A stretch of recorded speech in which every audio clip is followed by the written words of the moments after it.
You know, they got a comedy video out in America called So Long Saddam, and that's not funny. Not funny, not funny, not funny. And that's not all. They're telling a lot of rotten jokes, like Saddam's so dumb he thinks the Kuwaiti border pays rent. Not funny, not funny, not funny. And do you know why all the 7-Elevens in America are in trouble? Saddam called up the reserves. I mean, that's really not funny, not funny, not funny. And what do you call a man who disagrees with Saddam? Dead. Actually, I like that one. It's a good point. Not funny, not funny, not funny. And how about Saddam bought 1,000 septic tanks? If he can teach the Iraqis to drive them, he's going to invade Poland. Not funny, not funny, not funny. And how do you know Saddam's been at your house? Because the garbage has been eaten and your goat is pregnant. Not funny, not funny, not funny. And have you heard about the Saddam condom? It's for that won't pull out. Live from Baghdad, it's So Long Saddam! So Long Saddam, a farewell tribute to the man everyone loves to hate, Saddam Hussein, with special guest appearances by President George Bush, General Colin Powell, General Norman Schwarzkopf, and special guest villains Muammar Gaddafi, Joseph Stalin, and Adolf Hitler. Brought to you by the United Nations. The United Nations, makers of the New World Order. The face you're about to see is no doubt familiar. No, that's not what I mean, but you're close.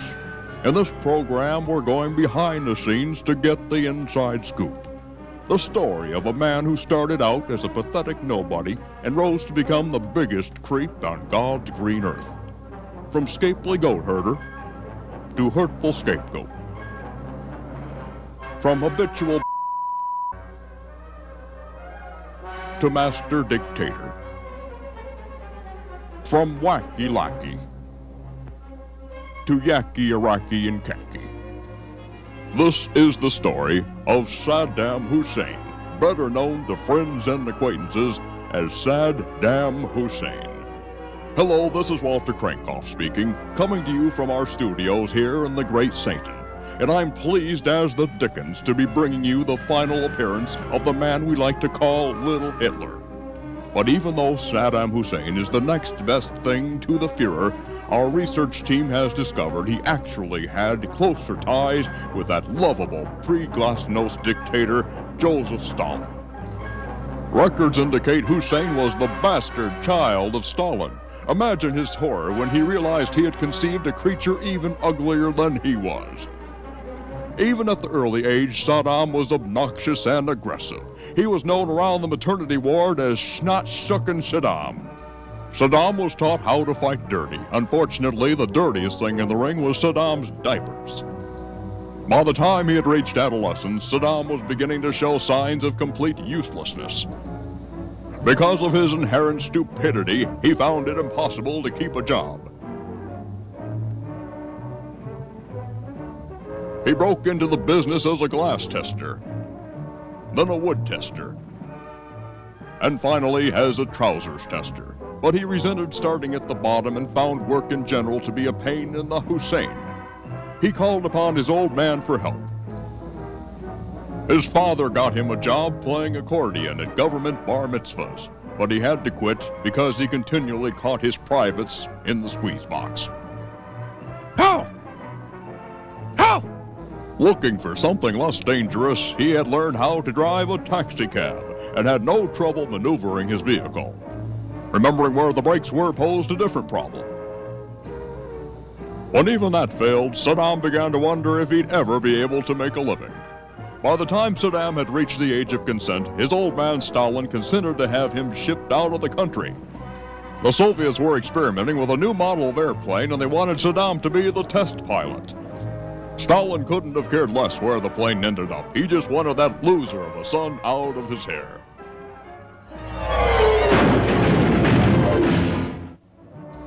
Eventually, Saddam realized that he was too much of a loser ever to make a legitimate living. The only thing left for him to do was to head south and take over his own country. He decided on taking control of Iraq, a small nation just south of the Soviet Union. Saddam liked the name Iraq because it sounded like Iraq. and that was certainly something Saddam knew how to do. In short order, Saddam and a couple of his henchmen seized control of Baghdad, the capital city, through clever strategy.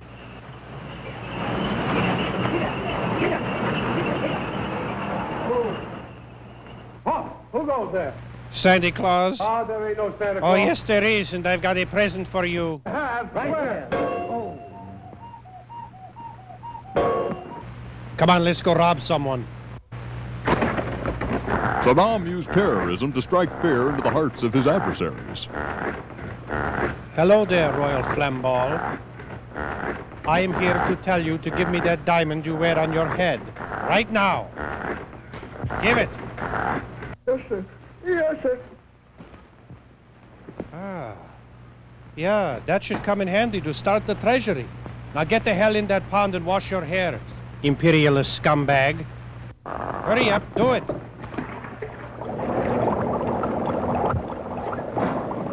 Uh-oh, here comes somebody. Come on, dumb shit, let's get out fast.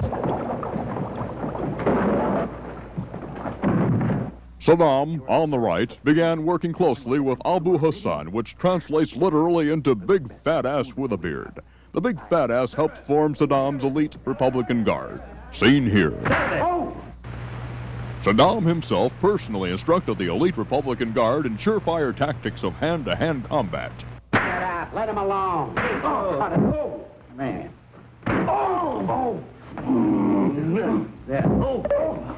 But as the Treasury ran out of money, Saddam found that his elite Republican Guard had run out of patience. Guards, will you give me 5 for this? No, but I'll give you 2. I'll take it. Oh! Hey! Saddam realized that if he was to remain in control, he couldn't rely on manpower alone. So he went all out to create a super powerful air force. At first, the results were less than successful. Then, in a stroke of sheer genius, Saddam decided the secret to a successful air force meant replacing the cars with flying machines. His first prototype was a 2-blade helicopter called the Spirit of Hussein.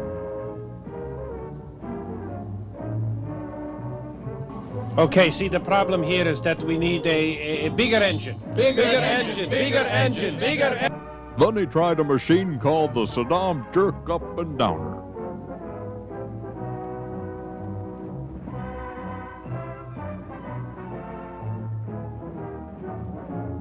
We need a balloon to get us off the ground. Balloon to get us off the ground.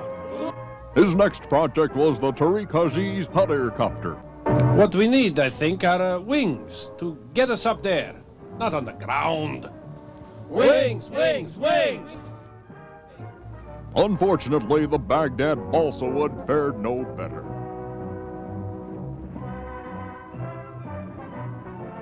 What we need in this thing is a pilot to fly it up there while we watch from down here. Pilot. Saddam enlisted his brother-in-law to try out the winged martyr.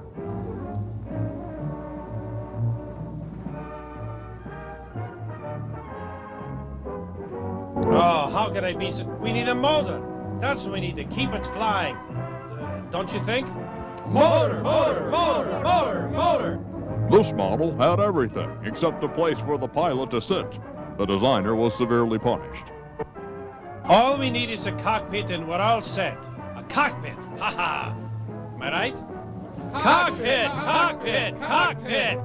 Saddam finally achieved air superiority with a model that could stay in the air for more than 30 seconds. He was exuberant with pride and held a public demonstration of his new flying machine, flown by the top pilot and co-pilot in Iraq.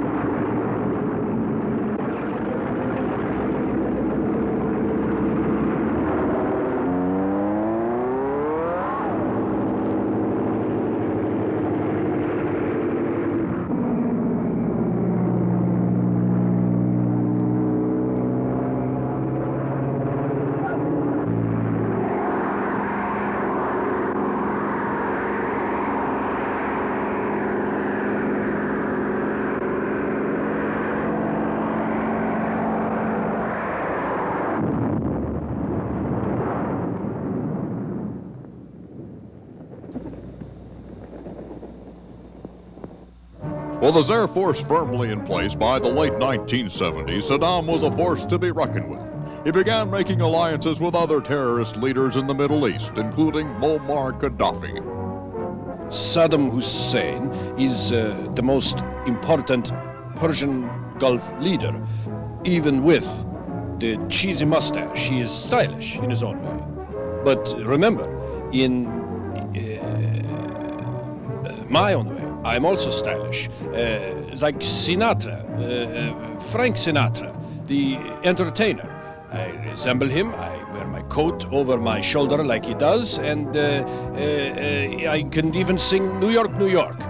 New York, New York. You familiar with that song? If I can make it there, I can make it anywhere. It's up to you. New York, New York, New York, New York, New York. And Saddam has much of this similar appeal, I think. You get me? Saddam was widely admired at home as well. It was either admire him or die for him. Haha, so, boys, what do you think? Do I look like Tom Selleck with the mustache? Hey, you, do I look like him? Yeah, Tom Selleck, Tom Selleck. You, what do you think? Do I look like him or not?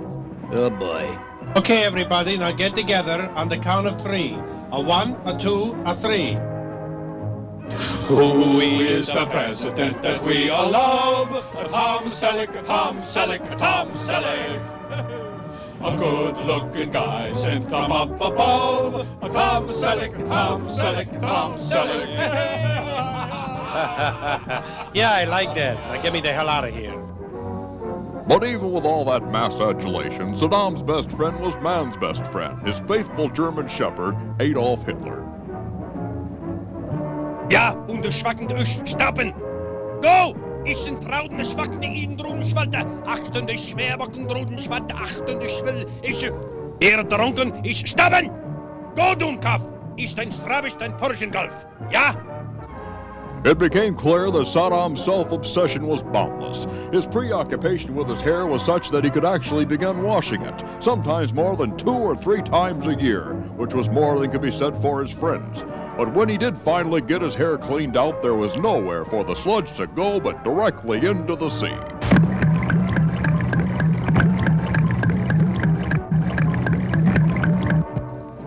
But Saddam wasn't the only local tyrant obsessed with his appearance. Are we on? Go! Now, go! Saddam Hussein, of course, he's a handsome enough man, but we must remember that I am a handsome man too, and that I look very good when I wash my own hair, which I do, you know, once in a blue moon. And the important thing is that when my hair is clean, I look like Elvis Presley. Elvis, you know. He did that song, you ain't nothing but a hound dog crying all the time. You ain't nothing but a hound dog crying all the time. And you ain't never caught a rabbit, and you ain't no friend of mine. You ain't nothing but a hound dog crying all the time. And you ain't nothing but a hound dog crying all the time. You ain't never caught a rabbit, and you ain't no friend of mine. Soon all the Middle Eastern dictators were fiercely competing with each other, not just for weapons or military, but for hair and skin products. Saddam even met with famed hairdresser Mr. Husband Schwishen to discuss what could be done to improve his appearance. Oh, you say that I have greasy hair? Why, you dirty little bald-headed fart. No, Mr. Selleck, you must have heard me wrong. All I said was that you had an oily scalp. Now you say I need a hearing aid. How'd you like to have both of your ears cut off? Oh, no, not that, please. Maybe better yet, I'll just cut off your Not my anything but my please. Military intelligence elsewhere closely monitored the grooming habits of the dictators.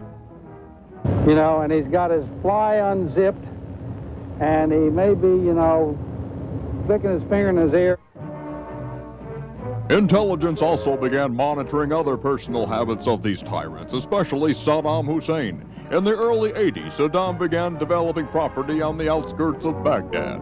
Intelligence reports indicated he was planning to transform a 20-square-mile parcel of land into the world's largest goat pasture. But why? Why was this vicious dictator so interested in goats? Say, old friend, what do you call an Iraqi with 50 wives? I don't know what. A shepherd. Oh, very good. Just what was Saddam Hussein doing in that pasture every night of the week with all those goats? You know, and he's got his fly unzipped. By this time, Saddam Hussein obviously believed he was invincible. He had already conquered the two most nagging problems of his existence, what to do with his hair and how to get on a regular basis. Now all that was left to do was to satisfy his unquenchable thirst for power, and he believed he could do just that by taking over the tiny defenseless nation that bordered Iraq, the Republic of Kuwait. In August of 1990, Saddam made it clear what he intended to do. Hello out there in TV land. This is Saddam Hussein, your leader, and I want to tell you that we have a long, long, long road ahead of us that will be very difficult. I am shouldering all the responsibility, and of course I'm shouldering 2 decks of fancy playing cards on each side of my neck, and this is difficult to balance. I must leave you now to play Go Fish. The people of Iraq were now prepared for war. The army of Iraq was now prepared for war.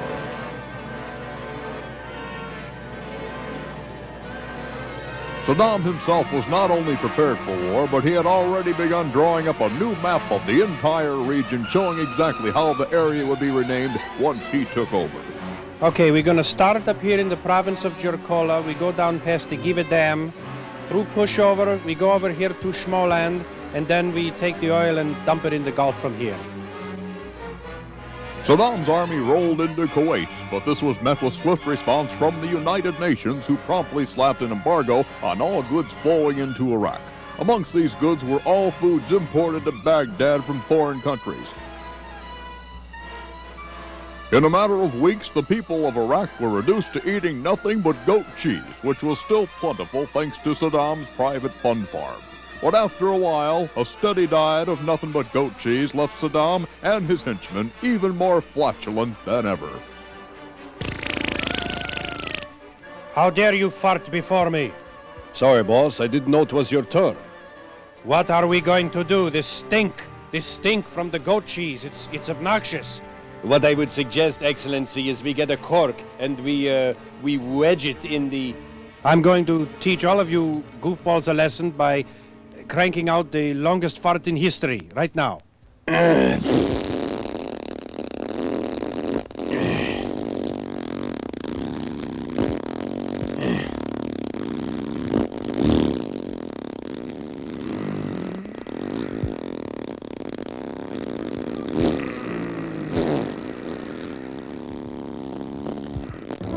Within a matter of months, the stench of reprocessed goat cheese would be the least of Saddam's troubles. Soon the Allied forces of England, France, Saudi Arabia, and the United States were bombarding Iraq on a daily and nightly basis. This forced Saddam and his hair care products into hiding. He slithered away in a protected bunker 50 feet under the ground.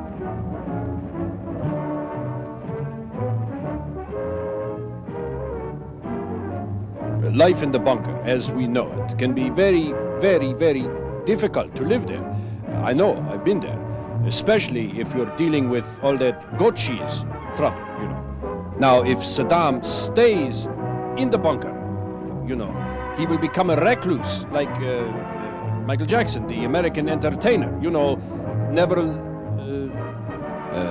he never leaves his home. Michael used to sing that song that went Beat It. Remember that song, Beat It? It goes, beat it, you gotta beat it, you must beat it, everybody gotta beat it, take that meat and beat it, and that's what Saddam will be doing in the bunker. There's nothing left to do. Remember, he's cut off, he's got no access to goats, and that's very lonely. While Saddam had enough hair care products to last into the next century, there wasn't a goat to be found within miles. It was this lack of romantic activity that forced Saddam to surface occasionally, often meeting with the people of Iraq in his quest for a good goat. Hey, you know where I can get some goat? Yeah, I'm talking to you. Saddam even showed up for the first annual Devastation Day parade in what was left of downtown Baghdad.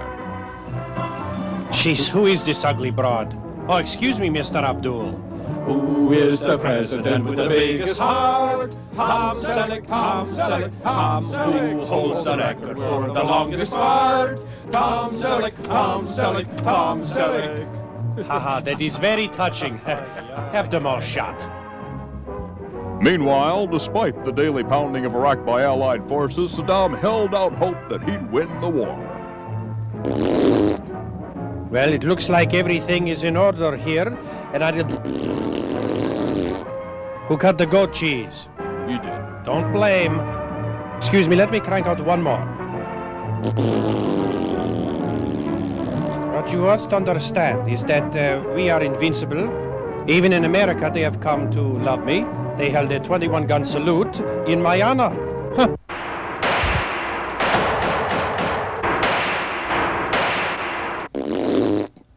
You know, we're gonna kick his ass.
Saddam, Saddam, you ain't nothing but a sham. You got a little greedy boy, and you didn't know when to scram. Got yourself in a jam. You Saddam goat-eating ham. But we're gonna kick your ass, and then it's so long, Saddam.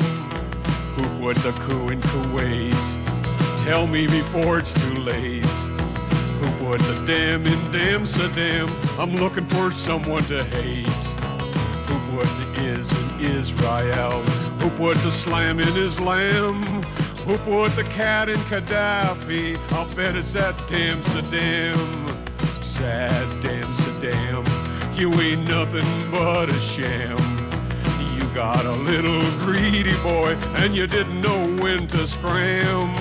Got yourself in a jam. You Saddam goat-eating ham. But we're gonna kick your ass, and then it's so long, Saddam. Who put the hair in Sahara? Who put the sod in Sadat? Who put insane in that damn Hussein? I'd like to tie him in a knot. Who put the pier in the pyramid? Who put the jinx in the Sphinx? Who put the pal in Palestine? Who put the oil in the drink? It's that damn sad Saddam. He ain't nothing but a sham. He got a little greedy boy, and he didn't know when to scram. Got himself in a jam. That Saddam goat-eating ham. But we're gonna kick his ass, and then it's so long, Saddam.